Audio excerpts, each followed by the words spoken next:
Yo, Yo, dog, what's up? that's the man. What up? What up? What up? How you doing?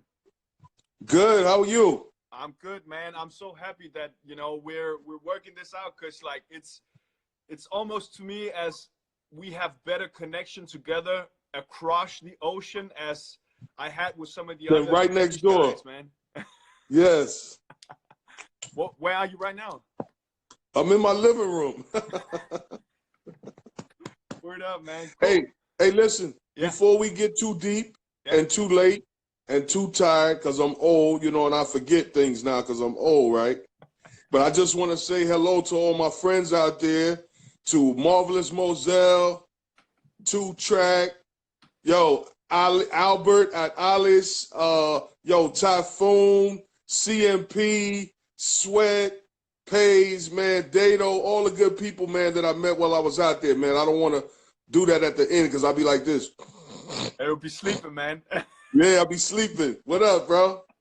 What up? What up? What's good, man? It's a pleasure to have you on, and as I've just been sitting here for the last hour just thinking, man, fuck, imagine if this goes wrong with the connection and everything, but it's fucking beautiful, man. It's Hey, so the good. stars are aligned. The stars are aligned, man. Yeah, that's good. And big shout outs to Sweat, Dato, CMP, Typhoon, everybody who came out in 2017 when you were here. It was amazing. Yes. It was amazing to have you here. You did something for this community. I can tell you, man. It was, you inspired some people out here, boys and girls, and boys who didn't know graffiti and girls who knew graffiti and everything. They thought that you were the coolest motherfucker out there, man. It was so good to see. Oh, well, then they're confused because I'm not even close. Nah, but man, it was lovely. The people was lovely, man. The country, the community, the kids, the way the kids pulled together and put that thing together. Yeah. The community set up, man. Listen, bro, everything was just, it's one of the best trips I've ever had in my life, man. That's so good it. to hear, man. And we would gladly host you again. I'll tell you that on my behalf. So it's not my choice to make that decision, but I'll just bring it over, man. That's what's up. I'm coming. Cool, man. So let's just get to it, because I think many people have heard these stories before, and but we're gonna talk about some creativity and all these kind of things. But for the guys that don't know you, I think the most of you who are watching right now knows you. But who are you, and what background do you come from? Well, I'm on the show it's SKEME, pronounced Scheme. The main crews that I rep is the TMT crew, the Magnificent Team. Yeah. 3 Yard Boys, or 3YB. And then also, last but certainly not least, is the INDs, or the Independence crew, which is Phase 2's crew. Rest in peace to True. But that was his crew. So those are my 3 main crews that I represent. I was born in Harlem, but I was born in the Bronx, but I grew up in Harlem. Mm-hmm. And I'm a native New Yorker, and that's where I come from. I got to be our team. Yes, that's not a crew, but thank you. Yes, yes, Cool, this is man. my daughter, Peepa. Hey, man. How's Say hello, Peepa. Hey. Saying hi. Okay. Nah, man. Cool. Good to hear. And where do you live now? I live down south in North Carolina. All right. Yeah. Okay. And how's New York is expensive, man. Hey, you gotta have big dollars, man, to live in New York. Yeah, man. That's just how it is, man. And how's all this Corona shit treating you right now? Luckily, we're down here. We got a lot of open space, a lot of fresh air, but not congested. New York is catching it bad because it's so congested. Everybody's so close. Yeah. Especially when people are using mass transit. You're on the train, and at rush hour, you're 5 inches from somebody's face. Mm-hmm. So that was bound to be a jump off spot. Yeah. For the virus, man. It's just can't help it. Yeah, man. Okay. And how you keeping your things together? Like when you're on lockdown, are you still staying like creative? Are you writing? Are you painting? Are you doing stuff? Like what are you doing? Yeah, well, I'm definitely staying in the house. I only go out if it's 100% necessary to go shopping. And then when I go shopping, I got the mask, the gloves, the disinfectant, all of that. Yeah. And so I'm drawing a lot now. I'm starting to sketch more. The problem was the local art stores here were closed. So it took, they didn't open up till maybe about a month ago, maybe 3 weeks ago. So I wasn't able to get any art supplies. All right. But because I'm an old dog and I think like an old dog, it didn't dawn on me until after the stores opened up. Hey, I can order this shit offline. I wasn't even thinking, you know, so I was sitting here all this time with no art supplies. Yeah. And but then finally the stores opened up, you know. Yeah. That's good, man. Okay. I just want to jump right into it because I had a good conversation with my good friend Sweat out here in Nashville, and he like we were talking about me talking to you and you joining in on this JB10 Talks, and we were just talking about, you know, back in the days, you know, the 70s, the 80s, and all these kind of things, you know, there were so many things happening in New York. And we were just talking, Sweat, he was painting, and I was just standing there looking a bit. And he was just saying, like, imagine that shit that they were doing back then. They were focusing on this thing on the trains, and they were just, like, keeping their minds on that. And he actually wanted to ask you, like, how did you keep focused on your art form or your graffiti, you know? You mean while I was painting? Yeah, like how did you keep focused when there's so much, you know, crime going on, all of these kind of things, you know? How did you stay active with the graffiti, and how did you like evolve like that? Well, as much as I hate to say it, the crime and all other things that were going on was just part of the daily backdrop. It was, you know, we grew up in that. So it wasn't a shock. It wasn't a distraction. It just was. It's just like the sound of sirens, police cars, and ambulance. When you live there, like you don't even hear it. No. Right? Yeah. But when you leave, you miss it. Right? Yeah. And because it's just it's part of your environment. So all of those distractions were not distractions. It just is what it was, you know. And as far as the art form itself, like once I started writing and I got into it, like I got this, you know, probably like something close to an OCD a personality in regards to writing. Like I had tunnel vision. That's all I wanted to do. There was nothing else for me. I neglected all of my relationships, familial things. My girlfriend saw me, listen, maybe once every 2 weeks or something like that, really. And, you know, she lived only a few blocks from me, but I would see her, you know, maybe once a week if it on a good week. Yeah. Because I lived to write. Like I had the bug, I had the fever. Yeah. And for how many years did you stay active on the trains? I wrote actively from 79, from the, was it summer? Yeah, probably from the summer of 79. No, from the fall of 79 to the fall of 82. All right. Yeah, so three years. Yeah, okay. And like, how much did you do? How productive were you?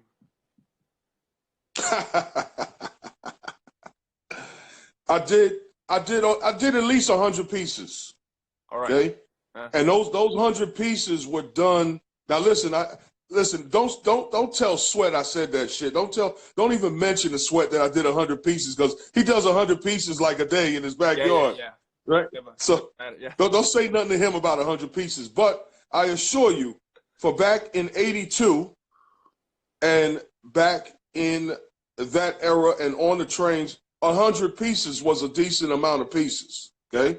And when I say pieces, I'm not talking about throw-ups and misty fill-ins and all of this. I'm talking about full pieces with all the, you know, the bells and whistles. Yeah. Okay. Yeah. And that was really done in 2 years, because for the first year from 79 to 80, all I did was outsides. I didn't even start piecing until late 80. So all of the 100 pieces that I did was really in a year and a half to a 2 year span. All right. You know, somewhere in there. I'm not 100% sure, but I know for a fact I did insides for a year before I even thought about piecing, because I was addicted. I was addicted to bombing the insides. It was like Addicted? yes, I was hooked. Yes. Yeah. Man, that's good. That's good to hear. Like, and I just wanted to know, because I think I can't remember if we touched upon that back 3 years ago when you were here. But did you do anything else but graffiti back then? Did you like dance, or did you do anything else? Like, you just hooked up? Listen, man.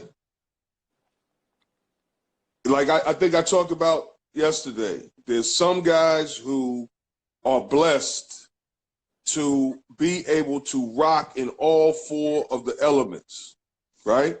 So, you know, very rarely, you know, it's like the higher you go up, the less you'll find. So you'll find a sprinkling of guys who can do all four, who can DJ, who can MC, who can dance and paint. Maybe there's a handful of guys like that. The next level is a guy who can do 3 out of the 4. And then you find more often guys who can do 2 out of 4. Me, I'm good for 1 out of 4. Okay? And that was writing, man. That's all I did. Okay? But other curricular activities, I used to ball a little bit. You know, I used to play basketball. Yeah. You know, the ladies, man, you know. So those were my 3 things, man. But I used to go to parties. I really wasn't a party guy, but I really couldn't dance. You know what I mean? Like, I'll put it to you like this. Like, I couldn't break. As a matter of fact, how about this?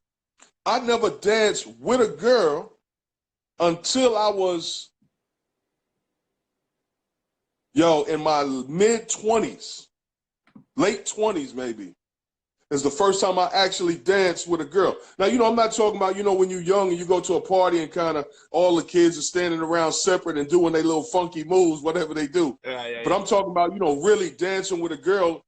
I was a late bloomer in regards to dancing, you know? Yeah. A late bloomer in regards to dancing. Okay.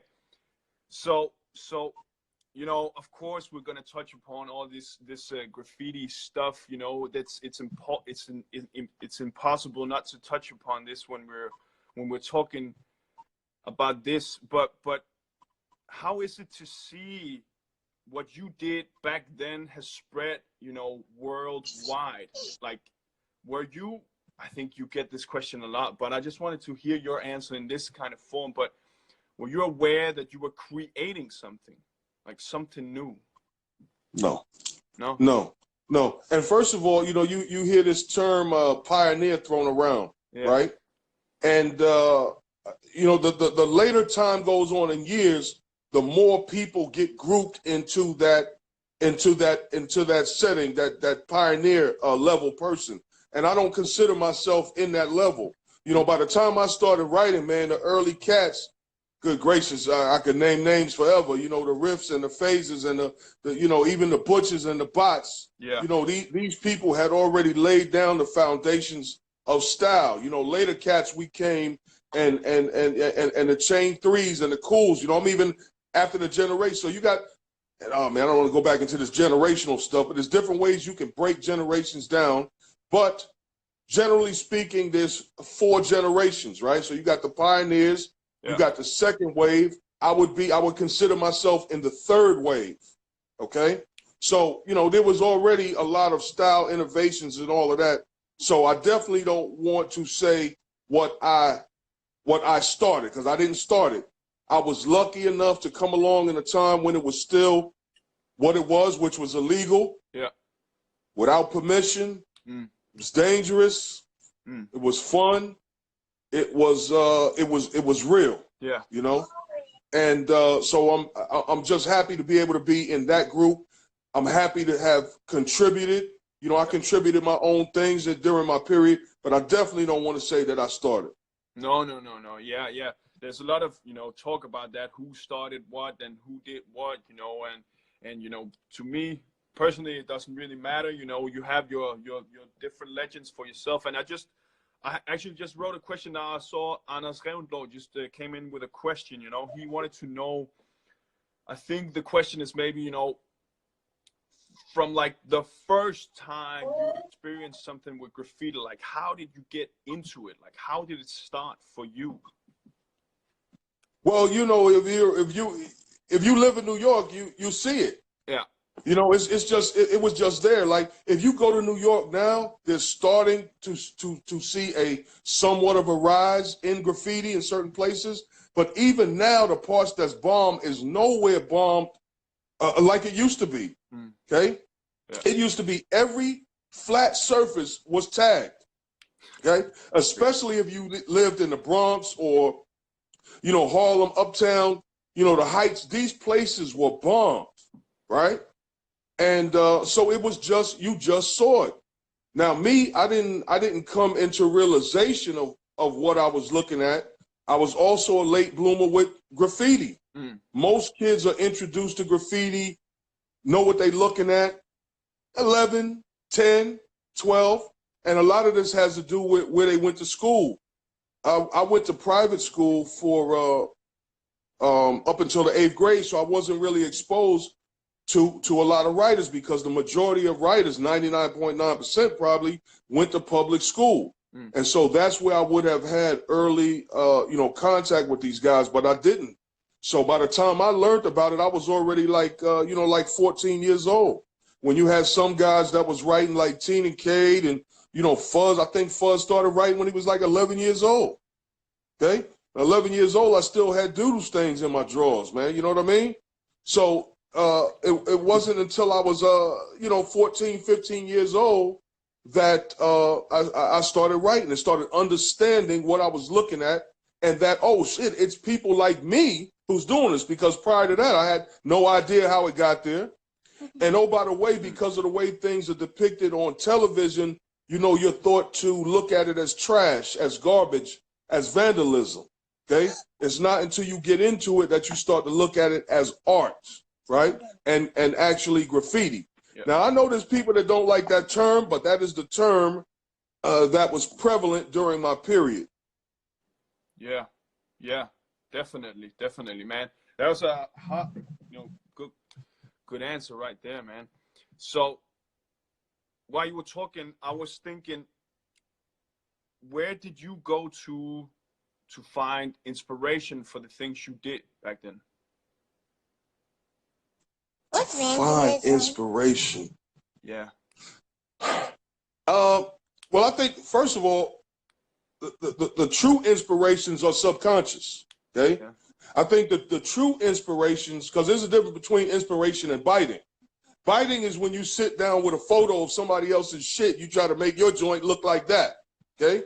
Inspiration is when you were 8 years old and you saw a cartoon and the word Warner Brothers came across the screen, and the word Warner Brothers had a 3D going across the bottom. And even though you don't really remember it, when you sat down to draw a letter, something told you to make this line going down and you made it look three-dimensional, but that's because you saw it years ago, right? Is that vandalism? Yes, it's vandalism. But so those are the true inspirations of the things I think that affect you subconsciously, not that you look at and say, I'm going to draw that. That's more, to me, that's more biting. Inspiration is subconscious. You know, the cereal boxes, the different things, the lettering on different packages and stuff that's in your household, the comic books, 70s movie posters. These are the things that were the inspirations for the early innovations in graffiti lettering and writing. Yeah. Just looking around, seeing your surroundings, all these kind of things. Yes. Yeah. But remember, let's think about movie posters, right? Let's think about movie posters. Yeah. I mean, not movie posters, but let's think about album cover art. So you go back and look at, there's a famous Commodore's album cover, and it has the big shiny gold 3D on it. Like, listen, that is the exact thing that we draw today. You know, this is how you learn to draw perspective and make it slant and make it look like it's coming back or coming at you. Because we got these things from places like that. Yeah. Yeah, man. True shit. No doubt. Just asked, like, you were in the military, right? Yes. How was that? Like coming from, you know, a scene of graffiti and, you know, I guess a little bit of freedom and all these kind of things, and then going into this, like, I would imagine, like, kind of strict form. How was that? Well, it didn't bother me. It didn't bother me at all. I was used to it. I was I did well with discipline and you know, following orders. It's, you know, it's no big deal. The physical part of it was a breeze, right? Because, you know, they say before you can lead, you got to be able to follow, right? Yeah. So, yo, I was easily able to follow instructions, understand instructions. I excelled at those things, and because I excelled at them, I enjoyed it. I didn't find it to be restrictive. Of course, there was policies and procedures and ways to do things, but it didn't strike me as restrictive. It just it struck me as this is the way things need to be done, and that's how you do them. You can't have an army with 100 people doing one thing differently. It wouldn't work. Mm. And when you came back from the army and the military, all that, did you go back to writing after that? Yes, when I came back, hold on one sec, bro. People, go check the door, see who's at the door.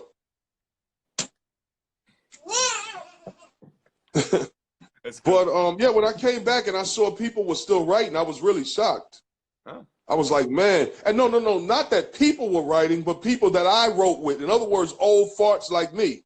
Okay, I couldn't believe that old motherfuckers like me was still writing. I was like, man, you guys, you know, we was like 40-something years old at the time when I came back. Yeah. And I couldn't believe that. Who's I was there, but I'm getting scared. people? Go to the front door. Yes, the front door. But It's good. yeah, I just couldn't believe that old guys like me were still painting. Yeah. You know, and let me tell you, the first time I painted is bad. It's bad. Yeah. A random black guy. Hold on, man. Let me check my door. Give me 2 minutes. Yeah, I'll give you 2 minutes, man. Hold up. Now, come on. I'm going to take you with me. Yeah, man. We're going to see who the random black guy is. Let me see, man.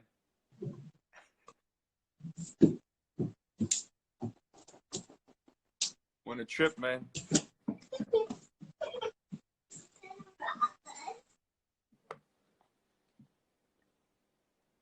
Oh, shit.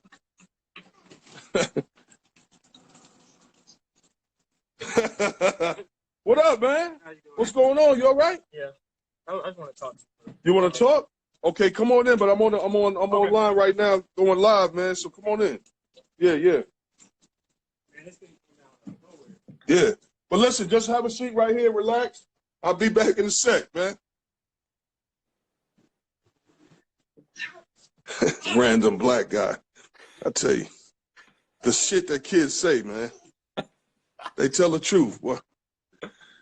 How you don't know that's DC? You forgot DC already? All right, I'm sorry, bro. I'm back. No, it's so I'm good, back, man. bro. When I Who saw was that? him, Oh. his hair was there. He wasn't.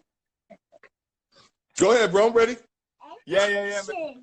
Who was at the door? That's a friend of my son's. Oh, okay. Yeah, one of my son's friends. A good kid, man. Okay. How many kids do you have? Yeah. Oh man, I got 8. You got 8 kids? Yeah. Damn, man. That's a lot of work to do, man. Yeah, brother. A lot of work, man. But you know, we only live once, man. We got to populate the earth, bro. Yeah, man. Of course. Yeah. So what's up? Let's talk. Let's talk man. graffiti, man. Yeah. When you were talking before we got a little bit interrupted there, it's all okay. I was thinking, like, when you were in this like graffiti scene, were there any writers that you really looked up to back then? You know, that you were like, you know, following, or were you just like the leader, or like? Well, it seems like I'm losing your signal. Are you listening to signal? You got me? Yeah, I got you. Yeah, your picture's kind of frozen. Okay, you see me now? Yeah, All right. I can see you. I just asked the question, you know, back in the days when you were Yeah, what was your question? 79 to 82 or something like that, you know, 83, were there any riders there that you looked up to or you were following or you were doing a lot of stuff with? Well, let me say this. There was a handful of guys that I looked to that I said, damn, man, I want to be like them. You got Cool 131, Chain 3, Phase 2, Butch 2, Case 2, and Teen and Cade. Okay? Those were the guys that, you know, definitely left an impression on me. And like, I wanted to reach that stature. I wanted to get to that level of upness and that level of style. Yeah. Okay? All These right. are the dudes that were known as the Style Kings. Yeah. Oh, also T-Kid 170. Yeah, word up, man. Sure. We had him over as well, man. Good Yeah, guy. man, I don't want to forget T-Kid, man. I'm too old for him to be putting me in headlocks and shit. You know, and why was it that you wanted to be like them? What did they inspire you to do? Yo, because they had the nasty style. Yeah. See, you know, listen, man, you know, this is one of the things that's missing part of some of the elements, man, is style, man, like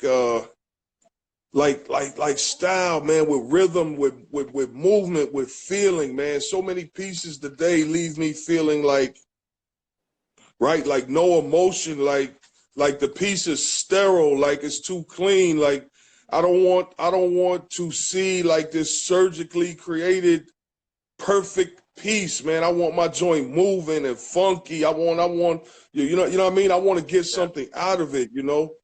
And but that's how the guys that I named, that's how their pieces look, and that's how I wanted my pieces to look. Now I didn't want my pieces to look like their pieces, because the first rule that I was taught when I started writing was no biting.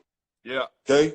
Yeah. Don't bite. If you bite, you a toy. You know what? All of these rules were taught to me. And oh, by the way, that's one of the things that's kind of somewhat absent is the mentorship, you know, where one writer passes down the laws and the protocols to a new guy and say, yo, listen, man, these are the do's and don'ts. Like if you want to be a king, if you want to be up, if you want to be all city, this is the way to that road. This is the way you got to do it. These are the do's and don'ts. And now there's so many guys that start writing. You got to remember, at this time, we were teenagers. We were kids, okay?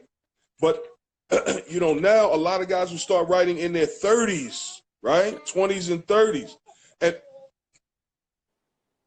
And when you're in the 20s, this is my partner right here. But when you're in your 20s, when you're in your 30s and 40s, you're less apt to listen to other people. You understand? You're less apt to take criticism. You're less open to criticism and being told, like, yo, man, you should do it this way. You know, guys are so grown. They're like, yo, man, who you talking to, man? Who are you to tell me how my piece looking? I'm like, okay, man, go ahead. You got it. You know, do your thing, you know? Yeah. And they just get stuck there, and they never listen. We live in the world of the internet where they got likes and thumbs up and all of this shit. Okay. And, you know, you got people who are lay people. They don't even know what they're looking at. But if you post a piece and it's all colorful, you get 1,000 likes and everybody's like, yeah, fresh, dope, hot, burner. But it's not. Okay. And so then the minute when somebody who knows what they're looking at comes to critique it, then now that person is a hater because, hey, 1,000 people gave me a thumbs up and 1,000 likes. Who are you to now come and tell me, yo, it looks like shit? Well, the problem is those 1,000 people are not writers. Yeah, exactly. Okay? Yeah. They're just lay people looking at a drawing. Yeah.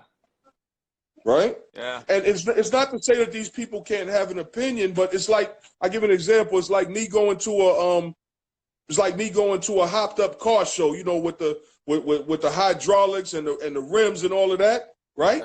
Yeah. I can go to the show and I can walk down a row of cars and I can say, yo, that car is bad right there. And yo, look at that, right? I can point out all these things, right? But guess why they won't ask me to be a judge for the contest? Because I don't know shit about cars, right? The people that's on the panel to judge the contest are people who are experienced with cars and know the ins and outs and know what the vehicles and all of that. So it's the same thing with piecing. You can have an opinion, but your opinion is not the same as a person who is experienced in that and has been doing it and knows what the hell they looking at. Mm-hmm, mm-hmm, mm-hmm. And that's also something I think you touch upon in, in Star Wars back in the days. Like, you say that you do it for you and the other ones are not included. I don't care about them. That's a little bit, talking into that. I don't know if you... Yeah. Why'd you say that back then? Hold on one sec, bro. Yeah. Oh, close it for me. People, you left the car door open? Yo, it's pouring out there. You left the car door open. Yo, boy, I tell you. Anyway, now what you said when I said it's for us? Yeah. Well, I mean, because it wasn't, we weren't piecing for the general public. We were piecing in competition with, listen, man, it was the true Style Wars, hence the name of the movie Style Wars, because that's what it was, right? It was the war of styles, right? And back then, that's another thing that's different now. Back then, the crews, the different crews were more delineated. If you were in one crew, you wasn't in that crew, so to speak, right? And so we didn't have all of this cross-pollination of style where you had one guy who was in 20 different crews, which would invariably affect the outcome of the style of the crew wherever he went, okay? Nowadays, you have guys who are in multiple crews. I've seen guys post and they're right, like, and I'm not exaggerating, like 20 different crews. Like, how can you rep 20 fucking crews? Like, it's just, how can you do it? Yeah, man. Yeah, totally. Right? Yeah. Right. And then the problem comes in with style. So if you write for 20 different crews, how is the crew's style going to be distinguishable? It can't. If everybody in the crew is writing for 8 different crews, then that particular crew can't even have its own style. Yeah, man. You're touching upon something that's really important, I think. So, doing it for you and not doing it for anybody else and all these kind of things, man. That's a really important thing to know. Even when we got all these social media stuff, just do it for you and then maybe also for some of your homies, but don't do it for a million other people, man. It has to. Nah, we weren't. Let me tell you when things started, and I'm not trying to pick on Tacky. Tacky 183. I'm not trying to pick on him, but I have to use him as an example. This was the beginning of the posturing for the public. See, once one person got notoriety in the newspaper, then everybody was like, yo, I'm going to keep bombing to the point and hopefully they see my joint in the newspaper. See, we weren't concentrating on that. And then listen, man, when Style Wars came out, can you imagine? Oh, shit, I can get in a documentary by doing graffiti. I can get in a movie by doing graffiti, And I'm not saying that was everybody's motive, but there were a certain sector of people that were, basically fame hunting because now, oh, shit, I can get on a movie for doing this, okay? Where they might not have picked it up or found it important before. Yeah, definitely. Oh, I wanted to say something to something you said earlier. I'm going to have to disagree a little bit with you. Earlier, you said it's not important, or at least this is what I heard, it's not really important about who did what, who invented what. I'm going to have to beg to differ if that's what I heard. I can't remember if I said it like that. I can't remember. Yeah. And you may not have meant it like that, but I will say it is important to what we call style tracking. It is important. It's part of the culture to know, who was the first person that did that? Who came up with the cracks? Who came up with the shines?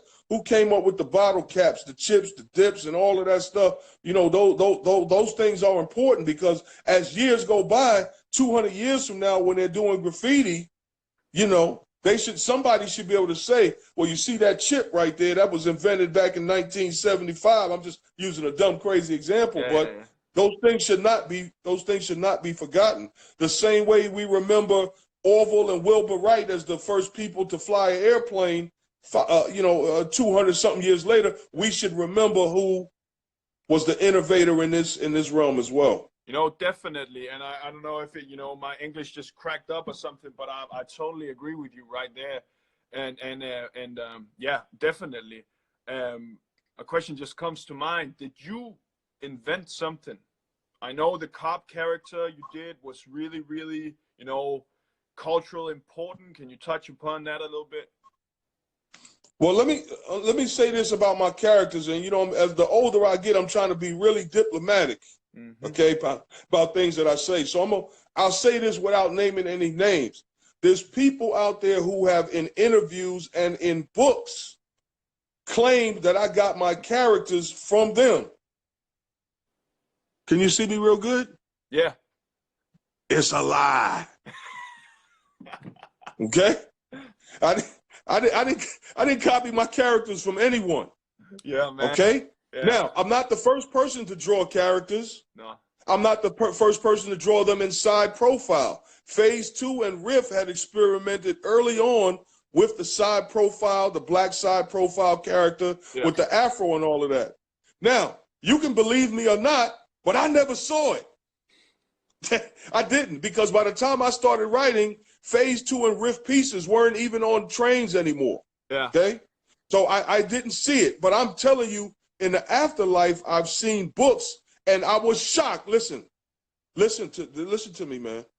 I was shocked to find that the faces I drew looked almost just like identical to the way Riff drew the face. Okay? And this is without me having seen the face. I never saw this, not when I was writing. This is only a couple years ago when I came across a book. Maybe even Riff showed me a picture. And I was like, oh shit, I was shocked. It looks almost the exact same, right? Yeah. So what I'm saying is, first of all, I didn't copy my characters from anyone. I was drawing a caricature of myself. So how could I copy a drawing of myself from someone else? It just defies logic. Okay. Yeah, man. But characters, yeah. Now, but if you want to talk about letters, right? Let me get my bugle out so I can blow my own horn. Right? Listen, there's a lot of things that I did in my pieces, just like other writers. I'm not saying I'm the only one. But yes, I contributed to the style pool. There's a lot of things that I did in my pieces that people still do today. Yeah. My name itself spawned more names that had the letters SKEME in it than ever before. Nobody ever wrote that word or those letters in that order before I wrote it. After I wrote that name, more names came out.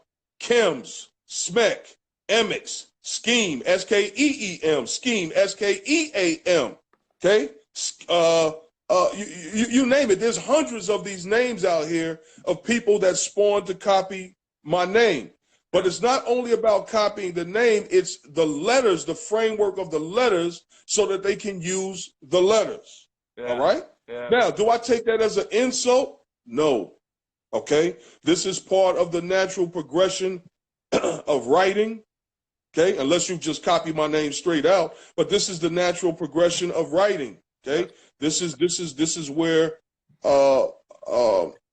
this is how things are handed down. This is how things progress. Okay? So I'm flattered that people thought enough of my name and my letters to write a similar name, or a name that could somehow emulate my name. That means that's a good thing. That means I did something good that was worthy enough of being emulated, right? Yeah, man. But if we had time, and if I had a photo album and all that, I could pull the album out and I could show you and all of that. But that's borderline petty. I'm not going to sit here and pull up people's pieces and say, look, he got this from me, he got that from me, this is from me. I'm not going to do that, right? I'll simply say that I did my share of work, and I contributed to this. I contributed to the style pool as much as I took away. Yeah, man. That's good to hear, that, you also inspired a lot of people, man. I would imagine, you inspired me, you inspired a lot of people here in Nashville and in Denmark, No, yeah, just all that. A question came to mind. Where did the name Scheme originate from? Like I always say, my man told me one day, well, you know, first I had a whack name. I used to write Cheerios and a couple other goofy names before that. And my man saw me write those, and he said, yo, you got to get a new name. And then in between that, we were talking, and he said, yo, you always scheming, man. You know, trying to get over, get money, get the girls, whatever. And so when he said that, I said, oh, man, scheme. And so I wrote it, but I spelled it the usual way, SCHEME, which he then told me, you know, that was too long, too many letters, 6 letters was too many. And so I broke the CH sound down to the K, and the name Scheme was born. Straight scheming, man. Yeah, okay. Yeah, straight scheming. And you wrote Cheerios to start with. Yes, but I never wrote that on a train. I never wrote that anywhere other than in my building, in the hallway, in books. The first name that I wrote on a train was Scheme. All right. SKEME. Nice, man. So I'm just gonna take a quick question here from one of the guys asking, and it's Nexa14, and he wants to know. It's a question for Scheme, and he's writing, you know, we saw the Star Wars writing bench, and it all seemed to be a tight-knit community. Was there a tight writer community as shown in Star Wars? You actually touched upon this a little bit, but can you elaborate on that? Well, yes, there was a tight writer community, but I also want to say specifically to the bench scene that the bench scene is very misleading. Okay, I would go out on a limb and say 60 to 70% of those. Let's not use number. Let's just say a lot of the people that you saw at that bench scene never came to the bench. They were only there because they heard or were told that there was going to be filming that day. Yeah. Okay, so and we never had that many people. The cops would have ran us off the station. You know, it's like, you know, it's just too many people. But because they probably had a permit to film and everything, it was no problem. But you, generally speaking, wouldn't see all of those people congregated around the bench like that.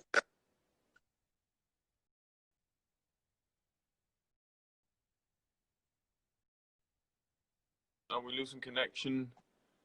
Oh, no. Yeah, I can hear you now. You can hear me now. I could hear it before. Yeah. So yeah. I think I heard it all. That was cool. I think you also touched upon that. You know, when you were here, that people, they came by to like get in the documentary and all these kind of things. Like, yeah. But that's how it is. I wrote a question down when I was sitting here, you know, thinking about what to talk to you about, and I wanted to hear, what do you think of, you know, graffiti back then when you were doing it, you know, on the trains and stuff, and then now when it's like a global, worldwide scene? Like, what's the difference between the two? I know it's a big question, and you could just take it how you want to. I honestly don't think there's any difference. You know, in certain European countries, yo, they're doing the same thing we did. They're bombing. Yo, listen, man, they're doing what we did. I honestly don't see any difference.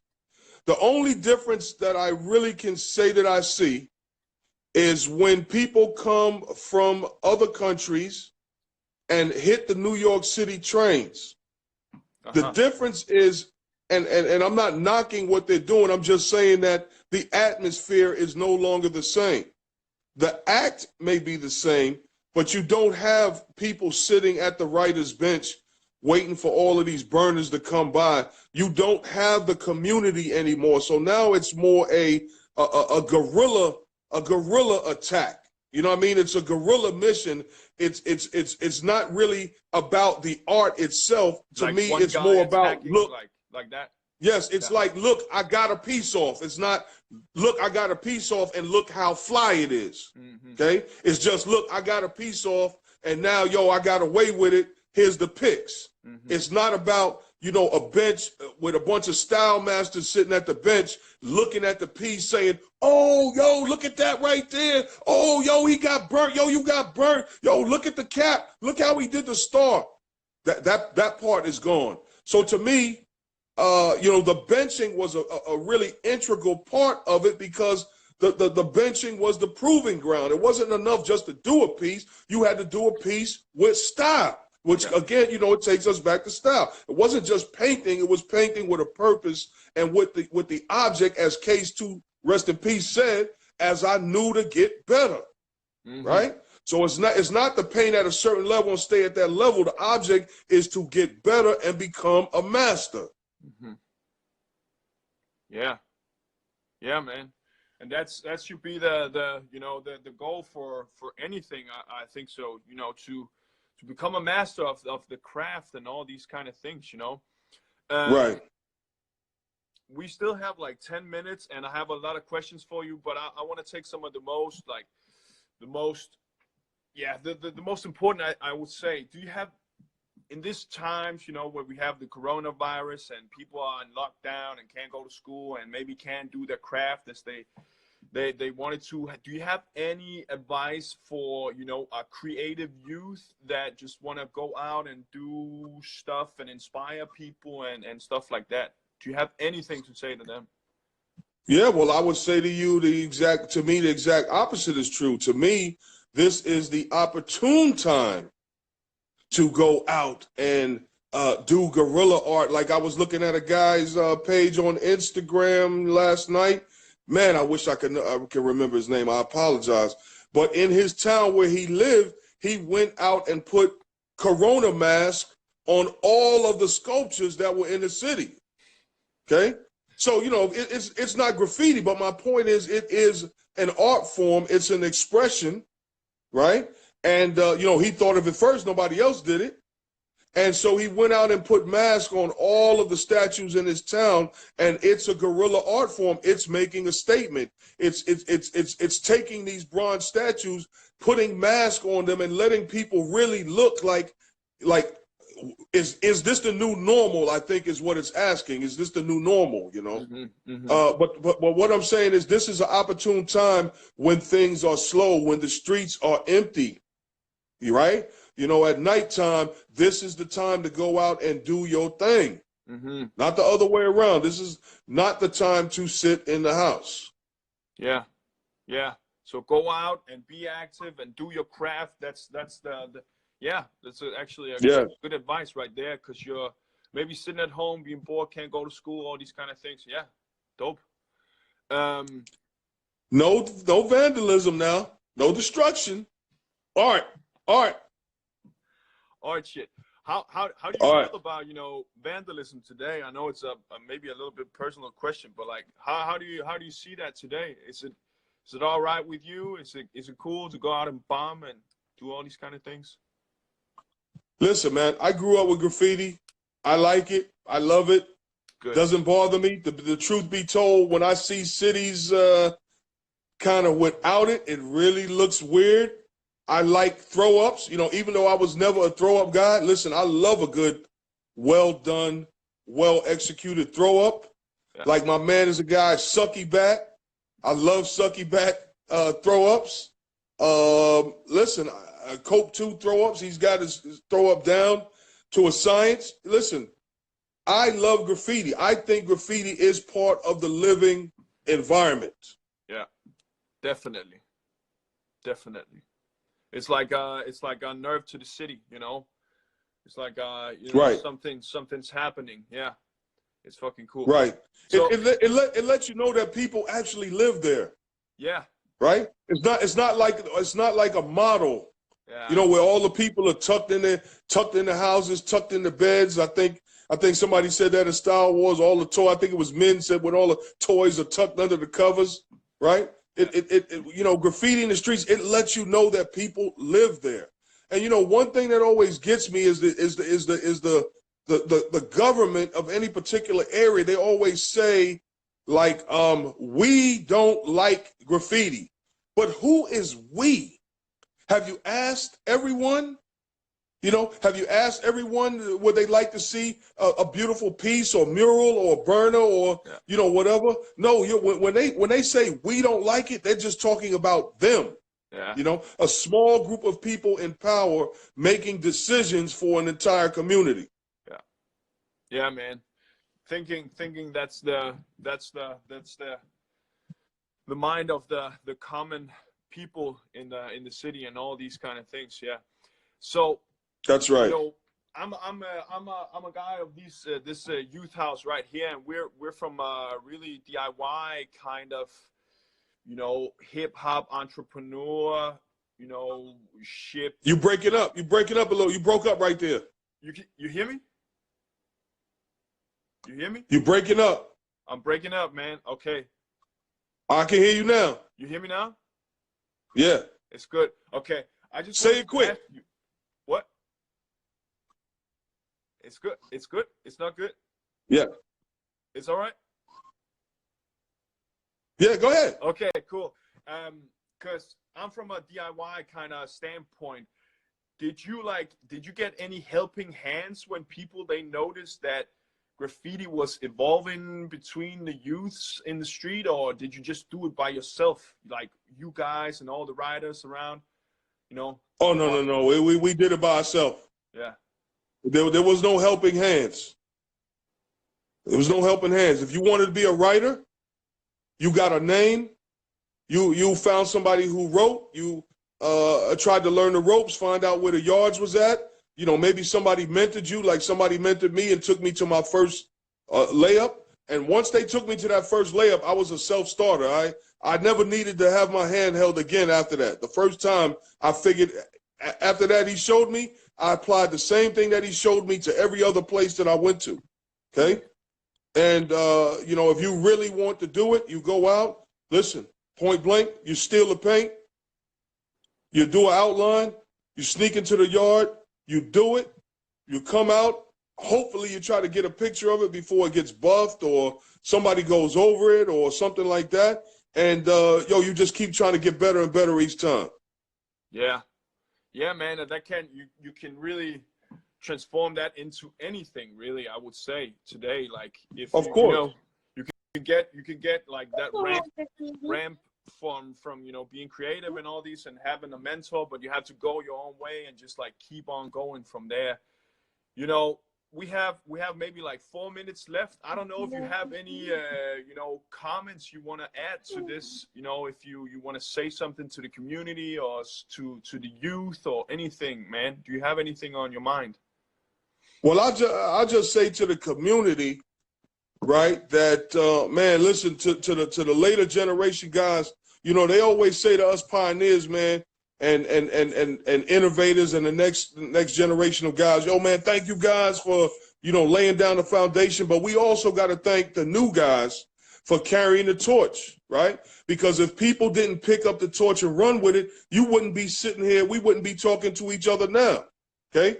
Because it would be dead. It would be like Latin. Latin is what they call a dead language, right? Yeah. And then if somebody didn't pick it up and keep speaking it, right, then graffiti would be dead.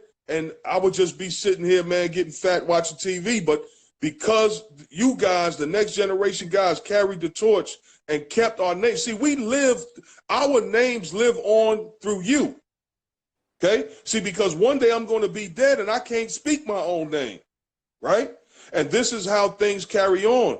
The follow-on generations have a responsibility. This is why I mentioned Phase 2, Riff, Chain 3, Cool, Part, Bear, Knock. This is why I bring these people up, T-Kid. We bring them up because we live through other people's grace, by other people remembering our name, because one day we'll be gone, right? And it's up to you guys, and then it's up to the generations after y'all to keep your name alive.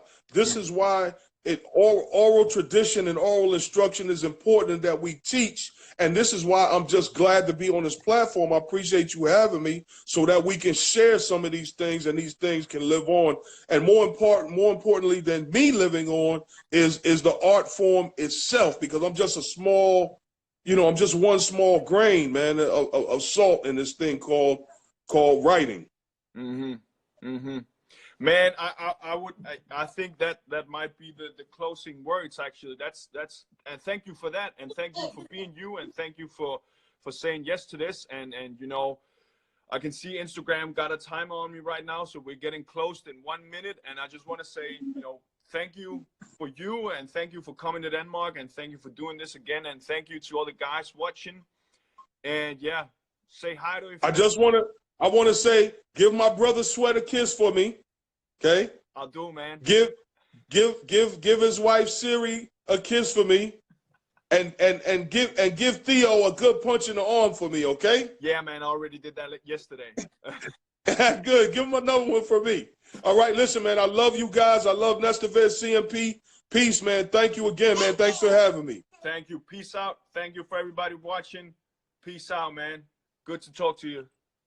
Peace.